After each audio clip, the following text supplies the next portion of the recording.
같이 기도하는 마음으로 한번 따라 하시겠습니다. 성경에 대한 올바른 이해를 갖게 하시고 말씀에 대한 열린 마음을 갖게 하소서. 아멘. 8월 첫날입니다. 7월 한 달 동안 우리를 지키시고 보호하신 하나님께 감사하고요. 8월 한 달 또 우리가 하나님 앞에 더욱 가까이 가기로 결심하면서 또 말씀과 기도로 한 날 한 달 살아가심으로 형통한 삶이 되시기를 주의 이름으로 축복합니다. 신앙생활에 가장 소중한 것이 있다면, 가치 있는 것이 있다면 그것은 두말할 필요 없이 성경입니다. 하나님 말씀입니다. 왜냐하면 성경에는 구원과 영생의 복음이 담겨져 있습니다. 이 세상 어디에도 우리에게 구원을 주고 영생을 주는 종교나 그러한 진리는 없습니다. 또한 성경에는 성도의 영적 성장과 풍성하고 영원한 삶에 대해서도 가르쳐주고 있습니다. 그래서 신앙생활은 성경으로 시작해서 성경으로 끝난다고 해도 과언이 아닙니다. 그래서 성경 없이 신앙생활은 불가능한 것이고, 성경 없이 신앙생활 하려는 성도가 있다면 그 성도의 삶은 허무한 삶이 될 것입니다. 그래서 성경 말씀을 어떤 태도로 대하느냐에 따라서 그 사람의 인생과 미래가 달라질 수밖에 없습니다. 오늘 본문은 사도 바울이 2차 전도 여행 중에 두 지역에서 성경을 가르치는 내용을 합니다. 성경이라는 이 단어가 매우 중요합니다.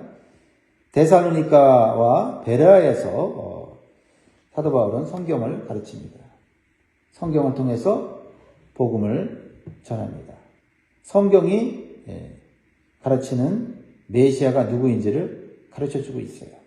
그러나 성경을 잘 안다고 하는 유대인들은 복음을 거부하고 오히려 성경을 잘 모르는 헬라인들이 주로 복음을 받아들이고 구원받는 역사가 일어납니다. 그래서 첫 번째로 우리에게 주시는 교훈을 마음에 새기면 좋겠습니다. 복되고 참된 신앙생활을 하려면 성경이 무엇을 말하는지를 분명히 알아야 합니다. 성경을 가지고 있어도 성경이 무엇을 말하는지를 알지 못하면 구원과 영생을 얻지 못합니다. 모든 성경은 구원자이신 예수 그리스도를 증거하고 있어요. 구약 성경은 오실 메시아이신 예수님을 가르치고 있고, 신약 성경은 오신 메시아이신 예수 그리스도를 가르쳐주고 있어요. 그리고 다시 오실 예수 그리스도에 대해서 가르쳐주고 있습니다. 그래서 성경을 아무리 많이 읽어도 예수 그리스도를 만나지 못하면 아무런 유익이 없습니다. 그러나 성경을 통해서 예수님을 만나고 예수님을 인격적으로 만나고 예수님의 말씀을 매일매일 우리의 삶의 양식으로 또 우리의 삶을 인도하는 진리로 받아들이면 성경이야말로 우리에게 주신 가장 큰 축복이고 가장 큰 선물인 것을 깨닫게 될 것입니다. 사도 바울은 데살로니가에 있는 유대인의 회당에 들어가서 3번의 안식일 동안 성경을 가르칩니다. 전도할 때마다 먼저 유대인의 회당을 찾는 것은 그래도 이미 성경을 알고 있는 사람들에게 복음을 전하기 위해서입니다. 또한 유대인들이 구원받기를 원하기 때문이죠.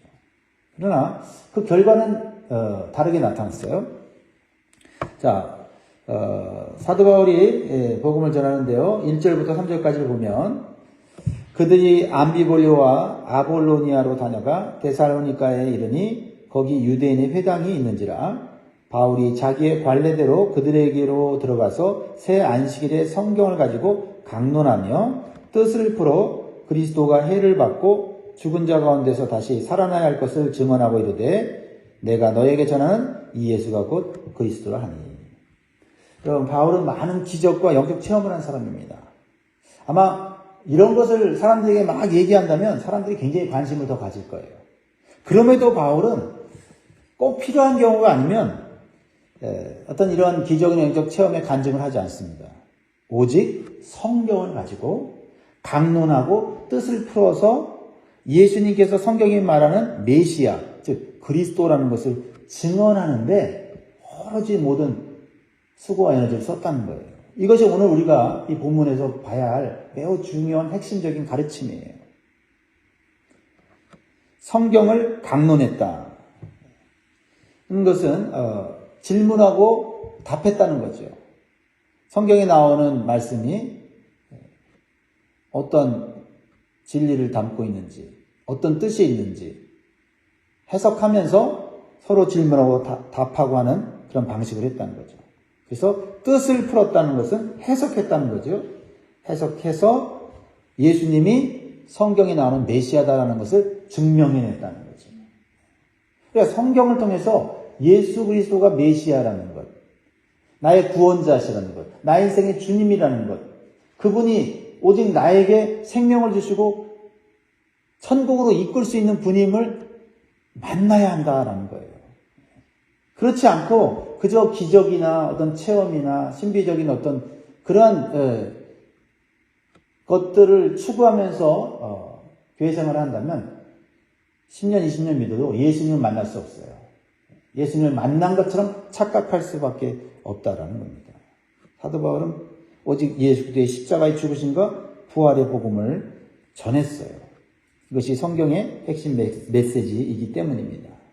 그러자 바울의 기대와는 달리 성경을 먼저 받았다고 자부하는 유대인들보다는 성경을 잘 모르는 헬라인들이 성경이 말하는 복음을 듣고 회심하는 사건이 일어난다. 성경에 대한 태도가, 내가 성경을 가지고 있느냐가 중요한 게 아니라 성경에 대한 태도가 어떠냐에 따라서 그 사람의 인생과 미래가 바뀐다는 걸 보게 돼요. 4절 보세요. 그 중에 어떤 사람 곧 경건한 헬라인의 큰 무리와 적지 않은 귀부인도 고난을 받고 바울과 실라를 따르나 이렇게 돼서 따르나. 누가 따르지 않는다는 거죠? 이미 하나님을 알고 있고 성경을 가지고 있고 자신들은 율법을 지켜서 구원받는다고 자부하는 이 사람들이 결국은 복음을 못 받으려요. 참 너무 안타깝지 않습니까? 그래서 두 번째로 주신 교훈은 복되고 참된 신앙생활을 하면 먼저 마음이 복을 받아야 된다. 마음이 복을 받아야 된다. 오늘 우리 영광의 모든 성도들 이 말씀을 듣고 또 묵상하는 모든 성도들에게 마음의 복이 있기를 주의 이름으로 축복합니다. 마음이 열려있지 않으면 결코 성경을 올바로 깨닫지 못하고 오히려 성경을 거부하고 마음이 강팍해져요. 구원과 영생의 이 참 복음을 듣고도 마음이 강팍해진 유대인들의 모습은 어떠합니까? 사도 바울은 얼마나 참 안타까웠겠습니까? 사도 바울도 유대인이에요. 그래서 유대인들에게 복음을 전하고 그들이 예수 그리스도를 만나기를 너무나도 간절히 소원했어요. 그런데 유대인들의 모습은 그러지 못했습니다. 5절 보세요. 그러나 유대인들은 시기하여 저자의 어떤 불량한 사람들을 데리고 때를 지어 성을 소동하게 하여 야손의 집에 침입하여 그들을 백성에게 끌어내려고 찾았으나 유대인들의 마음에 있었던 것은 말씀이 아니에요. 율법도 아니었어요. 하나님도 아니었어요. 그들의 마음속에 있는 것은 시기심이었다. 왜냐하면 많은 사람들이 유대교에서 기독교로 회심하였기 때문이에요. 그들은 성경이 증거하는 예수님을 만나지 못했어요. 왜냐하면 성경을 통해서 자신들이 하나님께 선택받은 민족이라는 것만을 강조하고 자부했어요. 우리 하나님 선택한 민족이야. 성경 봐봐. 그리고 다른 민족보다 자신들이 뛰어난 민족이라는 우월감을 갖기 위해서 성경을 사용했어요. 사실 유대인들의 지금 형편이 얼마나 비참합니까? 로마 식민지를 살고 있으면서 정말 그들의 삶이 얼마나 형통합니까? 다 죄짓고 하나님 거부하고 하나님 말씀대로 안 살아서 그렇게 억눌리고 그렇게 비참한 삶을 사는데도 성경을 통해서 깨닫지 못해요. 성경을 통해서 우린 선민이야. 하나님 우리에게 율법을 먼저 주셨어. 하면서 정말 자랑할 수 없는 그러한 선민 사상을 갖고 있었다는 거죠. 그런데 사도 바울이 성경을 통해서 예수가 그리스도이시고 복음은 차별이 없이 모든 사람에게 주시는 복음이다 그러니까 유대인들도 믿는 사람이 있지만 오히려 이방인들이 예수 그리스도를 구원자로 영접하고 놀라운 하나님의 축복 가운데 들어가는 거예요. 그러니까 이 유대인들이 시기심이 생긴 거예요. 자기들만 인정받고 자기들만 우월해야 되는데 이 이방인들이 막 구원받고 유대교에서 기독교로 개종하니까 시기심이 생긴 거예요. 하나님을 믿고 하나님 말씀에 순종하는 사람들 보면 기뻐하고 즐거워하고 정말 축하해주고 나도 저렇게 되면 좋겠다 이래야 되는데 시기심이 일어난다면 하나님 믿는 사람입니까? 그 사람이 정말 예수님 믿는 사람입니까? 우리가 신앙생활 할 때 마음속에 시기심을 조심해야 돼요. 이러한 시기심이 마음속에 있으면 하나님 말씀이 들어오지 않아요. 하나님 말씀에 순종할 수가 없어요. 오히려 자신의 만족과 인정을 받기 위해서 신앙생활을 하는 거예요.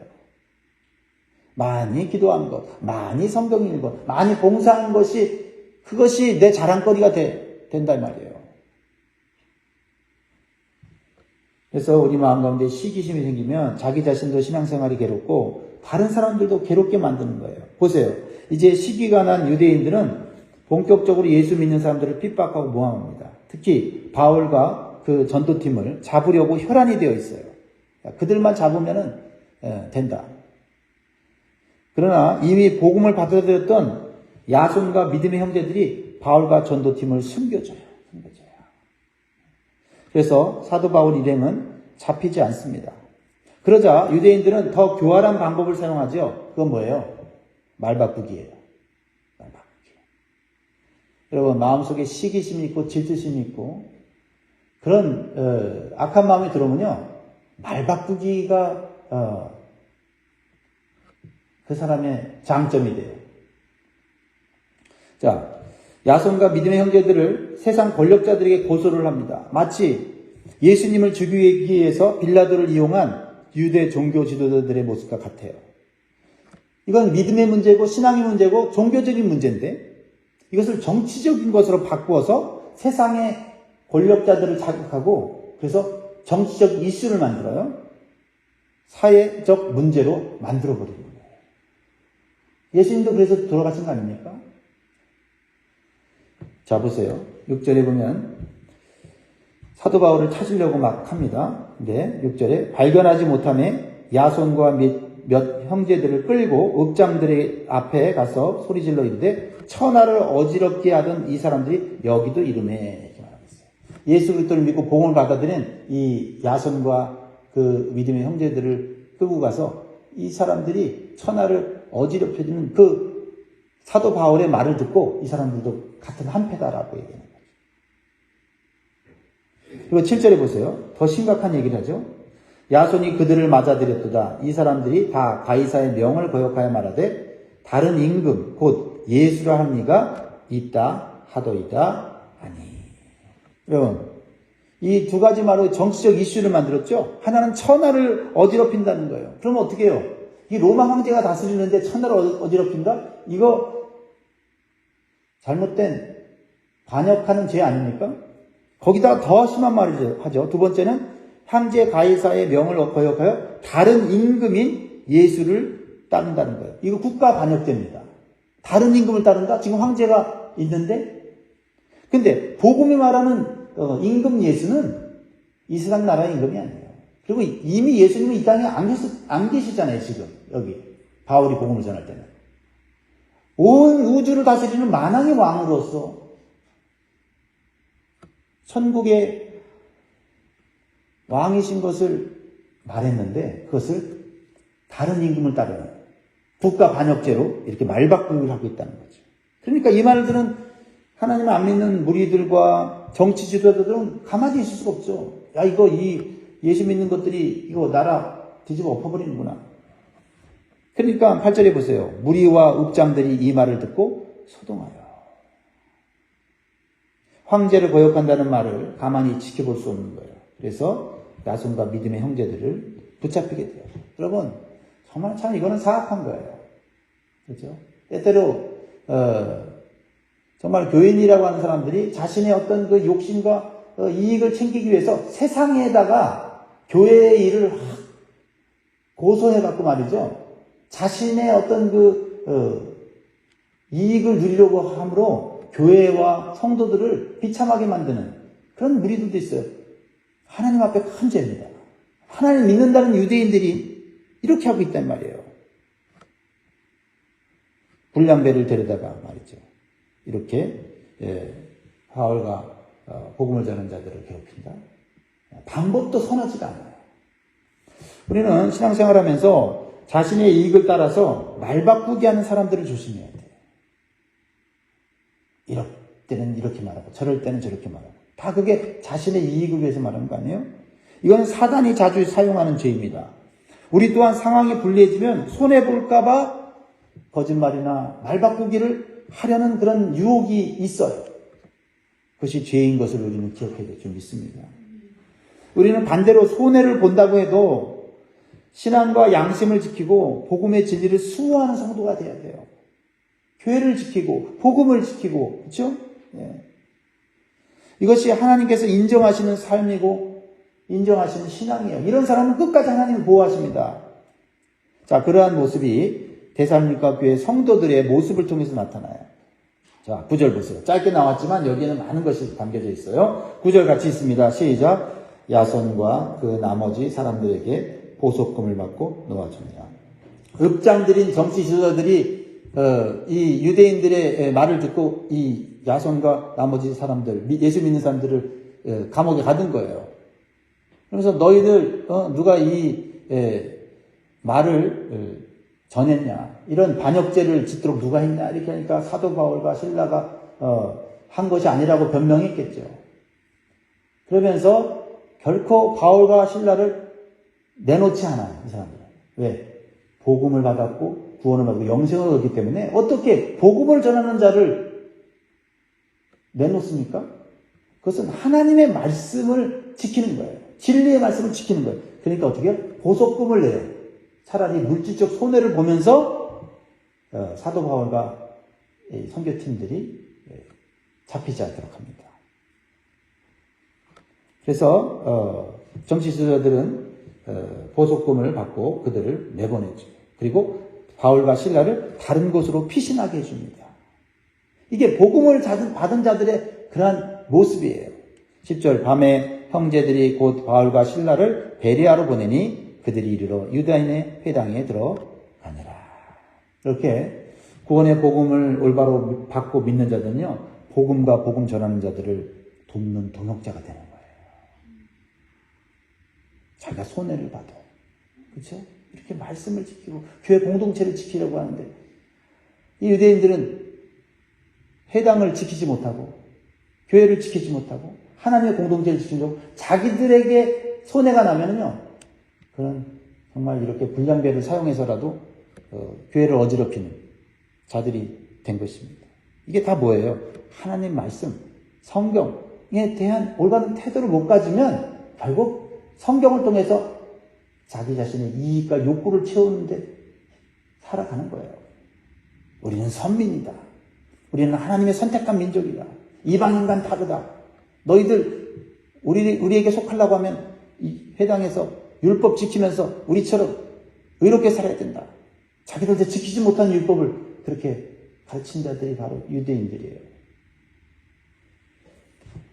자, 근데 보세요. 복음을 받은 자들은 또 어떤 태도를 보여줍니까? 바울과 실라는 데살로니가에서 큰 핍박과 능욕을 당했어요.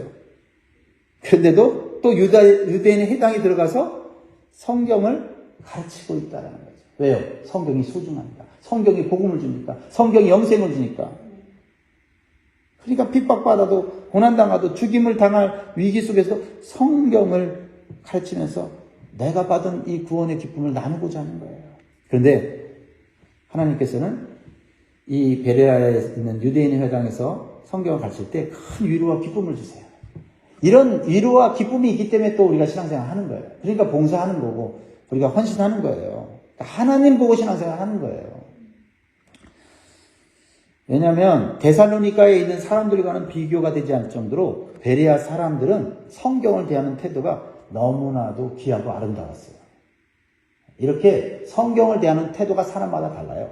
11절, 오늘 저는 이 말씀이 핵심적인 메시지라고 생각합니다. 같이 읽습니다. 시작. 베레아에 있는 사람들은 데살로니가에 있는 사람들보다 더 너그러워서 간절한 마음으로 말씀을 받고 이것이 그러한가요? 날마다 성경을 상고합니다. 우리는 베레아 사람들이 성경을 대하는 이 복된 태도를 배워야 돼요. 오늘 이 새벽에도 나오신 우리 성도님들은 뭡니까? 성경 사랑하는 분들 아닙니까? 말씀 사랑하는 분들 아니에요? 즉 하나님 사랑하는 분들 아닙니까? 왜요? 말씀을 받아야 내가 오늘 또 하루 하나님 뜻대로 살 수 있으니까요. 첫 번째 이 그들의 복된 태도는 뭡니까? 마음이 너그러웠다. 데살로니가 사람들보다 마음이 더 너그러웠다.